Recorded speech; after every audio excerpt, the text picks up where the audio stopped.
Hello दोस्तों, बहुत स्वागत है आपका एग्जाम गुरुजी चैनल के डेली करंट अफेयर्स के वीडियो में। आज 3 जुलाई 2022 है और आज के वीडियो की पीडीएफ डाउनलोड करना मत भूलिएगा। ये पीडीएफ आपको हमारे टेलीग्राम चैनल से मिल जाएगी, जिसकी लिंक नीचे डिस्क्रिप्शन में है। उसके अलावा ये पीडीएफ आपको हमारी एप्लीकेशन से भी मिल जाएगी। एप्लीकेशन को आप गूगल प्ले स्टोर से डाउनलोड कर सकते हैं। आगे बढ़ेंगे, बात करेंगे थॉट ऑफ द डे की। जो आज का हमारा मोटिवेशनल पावरफुल थॉट है कि किसी भी चीज़ का जुनून ही आपको उस काम में महारत हासिल कराती है। देखिए, हमें से हर एक व्यक्ति क्या होता है, कोई एक ऐसा काम करना चाहता है जिसके लिए वो सारी दुनिया में जाना जाए, या कम से कम अपने समाज में, अपने परिवार में, अपने गांव में एक मुकाम हासिल करे। लेकिन उस मुकाम को हासिल करने के लिए जो सबसे ज़रूरी चीज़ होती है वो उस काम के प्रति जुनून के हद तक पागलपन का होना। जुनून वो चीज़ होती है जो आपसे मुश्किल काम भी करवा लेता है। अगर किसी काम के प्रति आपके मन में जुनून है तो यकीन मानिए, आज नहीं तो कल आप सफल जरूर होंगे। या आप जो काम आज कर रहे हैं उसमें सफल होना चाहते हैं तो उस काम के प्रति जुनूनी हो जाइए। यानी उस काम को करते समय आपको भूख प्यास, रात दिन, सुबह शाम, इन सब चीज़ों का मोह खत्म हो जाए, केवल वही चीज़ आपकी आंखों के सामने घूमती रहे, तो आपको सफल होने से कोई नहीं रोक सकता। इसी थॉट के साथ आगे बढ़ेंगे, बात करेंगे क्विक रिवीजन कल के पढ़े गए करंट अफेयर के प्रश्नों का। पहला प्रश्न है कि भारत की सबसे बड़ी, ये देरथी नहीं तो तेरती है, तेरती सौर परियोजना का संचालन कहाँ शुरू हुआ है? तो ये रामागुंडम तेलंगाना में शुरू हुआ है। दूसरा प्रश्न है कि 1 जुलाई को भारत और किस देश ने एक दूसरे के कैदियों की सूचियों का आदान प्रदान किया है? तो ये भारत और पाकिस्तान के द्वारा किया गया है। तीसरा प्रश्न है कि 11वां विश्व शहरी मंच का आयोजन कहाँ किया गया है? तो पोलैंड में किया गया इसका आयोजन। चौथा प्रश्न है कि डीआरडीओ द्वारा कहाँ autonomous flying wing technology demonstrator की पहली उड़ान का सफल परीक्षण किया गया है? तो ये किया गया है चित्रदुर्ग, कर्नाटक में। पांचवा प्रश्न है कि गेल इंडिया लिमिटेड के नए चेयरमैन के रूप में कैसे नियुक्त किया गया है? तो ये संदीप कुमार गुप्ता हैं। छठवां प्रश्न है कि हाल ही में के वेणुगोपाल का कार्यकाल 3 माह के लिए बढ़ाया गया है, वह किस पद पर हैं? तो ये भारत के महान्यायवादी हैं।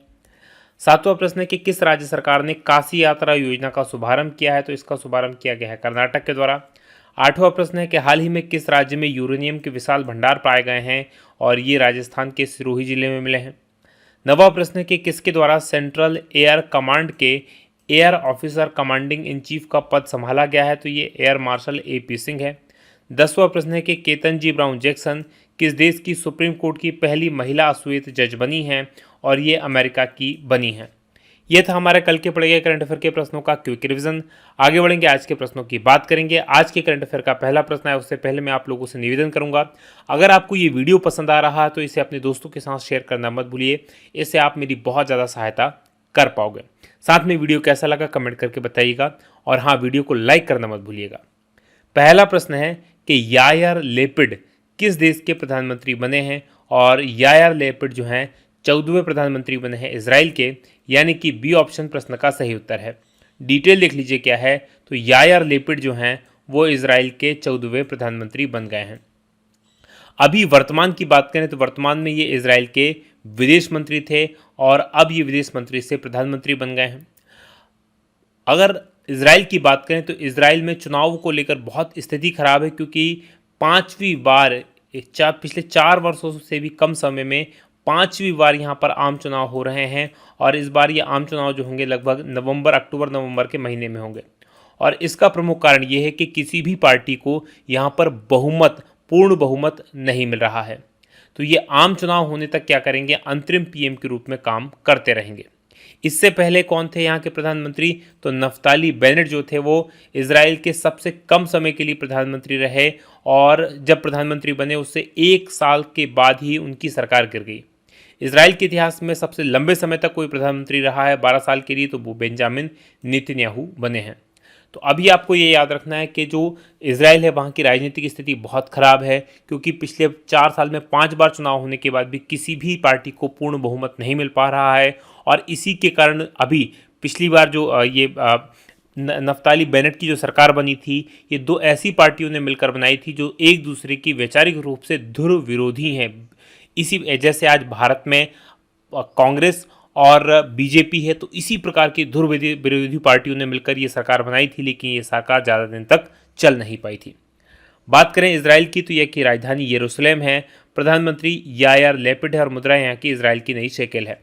चलिए मैप में मैं आपको अब इजराइल लिए चलता हूँ।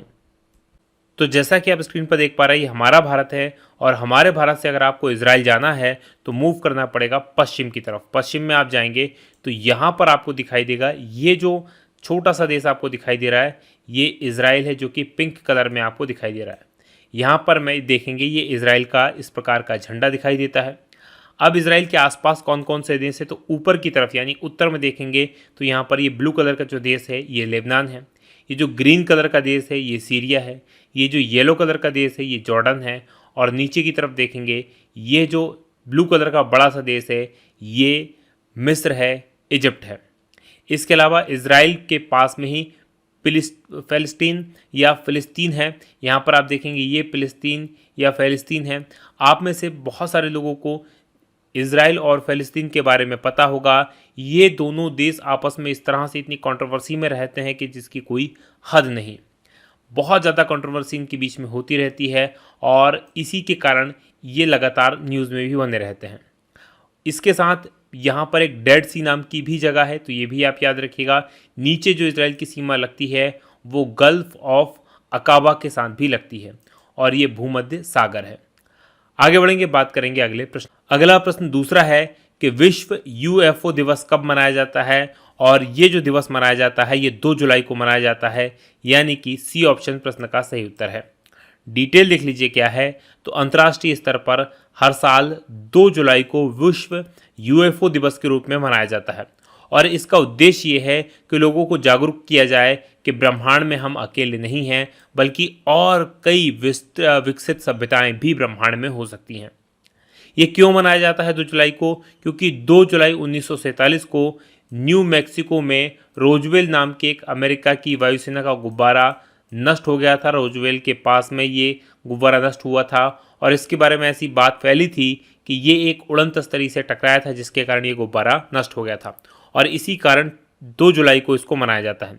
इसके अलावा 24 जून को भी दुनिया के काफ़ी सारे हिस्सों में इस दिवस को मनाया जाता है, क्योंकि इस दिन भी सबसे पहली में से एक प्रमुख घटना घटी थी जहां पर कई सारे लोगों को यूएफओ यानी कि अनआइडेंटिफाइंग फ्लाइंग ऑब्जेक्ट्स दिखाई दिए थे। बात करेंगे तीसरे प्रश्न की कि संयुक्त राष्ट्र द्वारा जारी UN habitat world cities report 2022 के अनुसार 2035 तक भारत की शहरी आबादी कितने प्रतिशत हो जाएगी? तो ये बढ़कर हो जाएगी 43.2%, यानी कि सी ऑप्शन प्रश्न का सही उत्तर है। डिटेल देख लीजिए क्या है। तो 29 जून 2022 को संयुक्त राष्ट्र के द्वारा एक रिपोर्ट जारी की गई। इस रिपोर्ट का नाम है हैबिटेट वर्ल्ड सिटीज रिपोर्ट 2022। इसके अनुसार 2035 तक भारत की जो शहरी आबादी हो जाएगी वो 675 मिलियन तक पहुंचने का अनुमान है और चीन के बाद दूसरा सबसे बड़ा ये आंकड़ा होगा। भारत के शहरी क्षेत्रों में जनसंख्या का प्रतिशत 2035 तक 43.2% तक होगा, ऐसा इस रिपोर्ट का कहना है। इसके अलावा इस रिपोर्ट में कहा गया है कि जो शहरी गरीबी और असमानता है वो अभी वर्तमान में शहरों की सबसे बड़ी समस्या है। Mumbai, Nairobi, Rio de Janeiro ये ऐसे शहर हैं जहां पर भीड़भाड़ वाली झुग्गियां बढ़ रही हैं। इसके अलावा लंदन जैसे शहरों में पुरानी बेघरता पर भी इस रिपोर्ट में प्रकाश डाला गया है।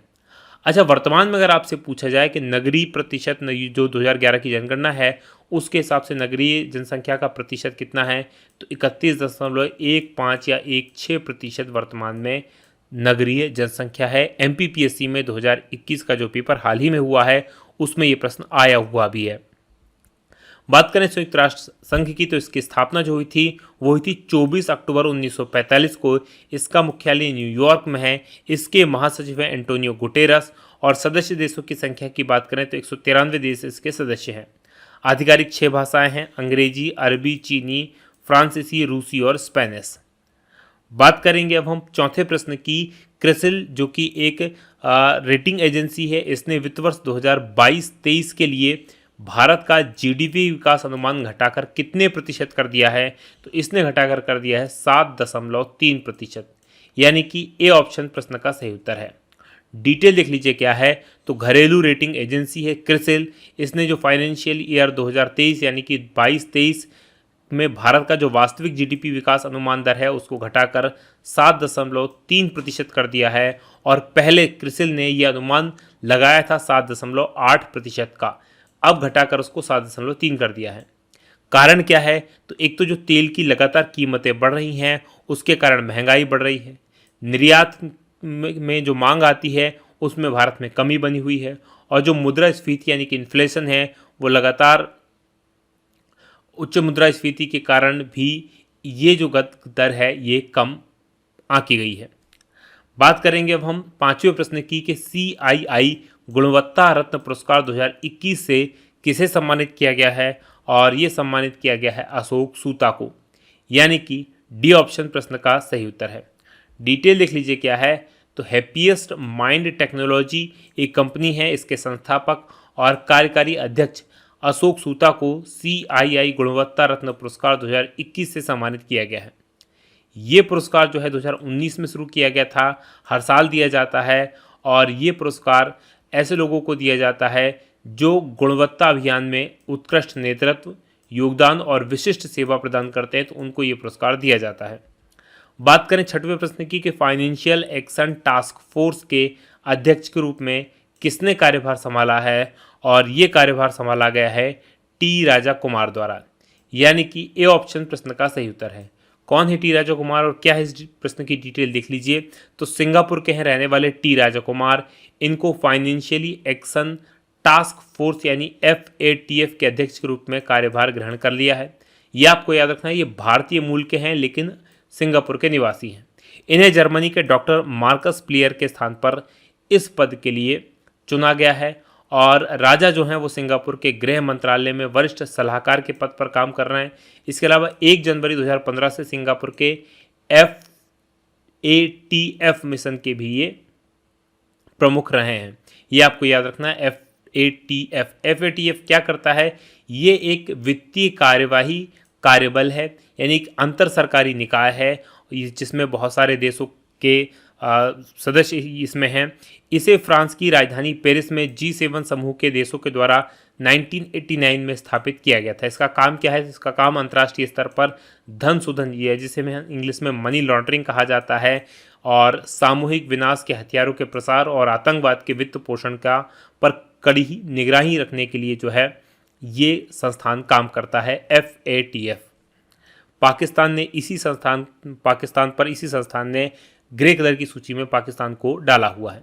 बात करेंगे सातवें प्रश्न की कि केंद्रीय मंत्रिमंडल के द्वारा किसे अंतर्राष्ट्रीय संगठन के रूप में वर्गीकृत करने की मंजूरी दी गई है, और ये मंजूरी दी गई है कोalition फॉर डिजास्टर रेजिस्टेंस इंफ्रास्ट्रक्चर यानी CDRI के लिए।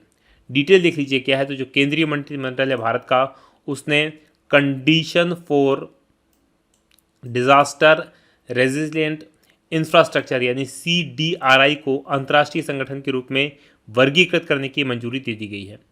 जो भारत की कैबिनेट थी उसने संयुक्त राष्ट्र विशेषाधिकार और प्रतिरक्षा अधिनियम 1974 में बना था। उसकी धारा 3 के तहत छूट और मानव विशेषाधिकार प्रदान करने के लिए CDRI के साथ मुख्यालय समझौते पर हस्ताक्षर करने को भी मंजूरी दी है। कैबिनेट के द्वारा ये मंजूरी दी गई है। CDRI की बात करें तो ये आपदा और बुनियादी ढांचा जो होता है उसको सुनिश्चित करने के लिए, जो जीवन के भौतिक लक्ष्य होते हैं, भौतिक बुनियादी ढांचा होता है, उसको सुरक्षित करने के लिए समान विचारधारा वाले देशों का एक गठबंधन है, और भारत के द्वारा इसका जो है विचार दिया गया था। इसीलिए इसका जो मुख्यालय है वो नई दिल्ली में है, और 23 सितंबर 2019 को इसका गठन किया गया है। बात करेंगे आठवें प्रश्न की कि 30 जून को Bharat Pak back channel diplomacy के रणनीतिकार के नाम से किस प्रसिद्ध व्यक्ति का निधन हो गया? तो ये थे सतिंदर लांबा, यानी कि बी ऑप्शन प्रश्न का सही उत्तर है। डिटेल देख लीजिए उन्होंने क्या किया है ये जान लीजिए। तो भारत और पाकिस्तान के बीच बैक चैनल डिप्लोमेसी के जो प्रमुख रणनीतिकार हैं वो हैं सतिंदर लांबा, और 30 जून को इनका निधन हो गया, और ये जो थे ये 81 वर्ष के थे। इनके द्वारा 2005 से लेकर 2014 तक भारत और पाकिस्तान के बीच में एक इम्पॉर्टेंट रोल प्ले किया गया है। बैक चैनल राजनयिक वार्ता लगातार होती रही है 2005 से 2014 के बीच में। बात करें वर्ष 1992 से लेकर 2015 तक की, तो ये पाकिस्तान में भारत के उच्चायुक्त थे। ये था आज का हमारा करंट अफेयर का प्रश्न। अब बात करेंगे हम कल के सवाल की। कल मैंने आपसे प्रश्न पूछा था कि हाल ही में महाराष्ट्र के औरंगाबाद का नाम बदलकर क्या कर दिया गया है, तो इस प्रश्न का सही उत्तर है ए संभाजी नगर। अब बात करेंगे आज के प्रश्न की। आज का प्रश्न है कि भारत में कब से सिंगल यूज प्लास्टिक पर प्रतिबंध लगाया गया है, तो कमेंट करके बताइएगा कि कब से सिंगल यूज प्लास्टिक को भारत में बैन कर दिया गया है। ये वीडियो कैसा लगा बताना मत भूलिएगा। आज की बात करेंगे यहीं समाप्त। आप लोगों का बहुत बहुत धन्यवाद। जय हिंद, जय भारत।